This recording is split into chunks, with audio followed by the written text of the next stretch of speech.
My name is Dr. Jeffrey Coe. I'm an orthopedic spine surgeon in Los Gatos, California. I'm a member of the Ortho NorCal orthopedic group. I've been practicing here in the Silicon Valley area for 25 years. I subspecialize in spine surgery, and I am here today to discuss the sacroiliac joint as a source of low back pain. For perhaps the last 70, 80 years, most of the focus has been on the lumbar discs, the facet joints, and other structural causes that are in the lumbar and lumbosacral spine. Ironically, in the early 19th century, around 100 years ago or so, the SI joint was felt to be a major cause of pain. And in fact, that's when the first open SI joint fusions were developed.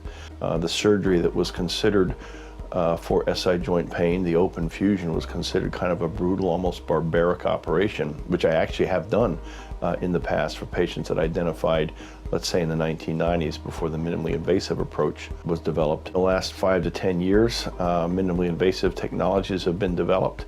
Because sacroiliac joint pain is so often overlooked, there are many physicians, primary care physicians, pain management specialists, and even orthopedic surgeons that will prescribe opiates, narcotics for their patients because they really have nothing else to offer them. And I've had many patients in my practice in that situation that were successfully able to get off opiates after minimally invasive sacroiliac joint fusion.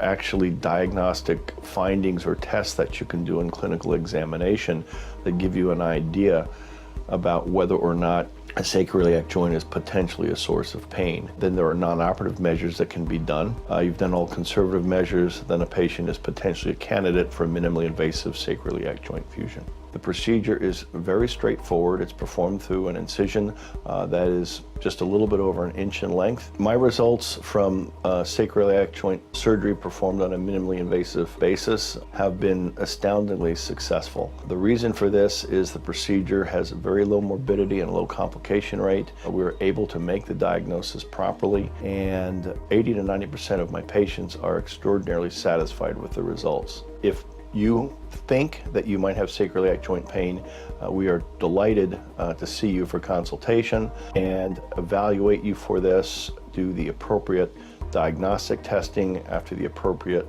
clinical examination, and perform the appropriate non-surgical care.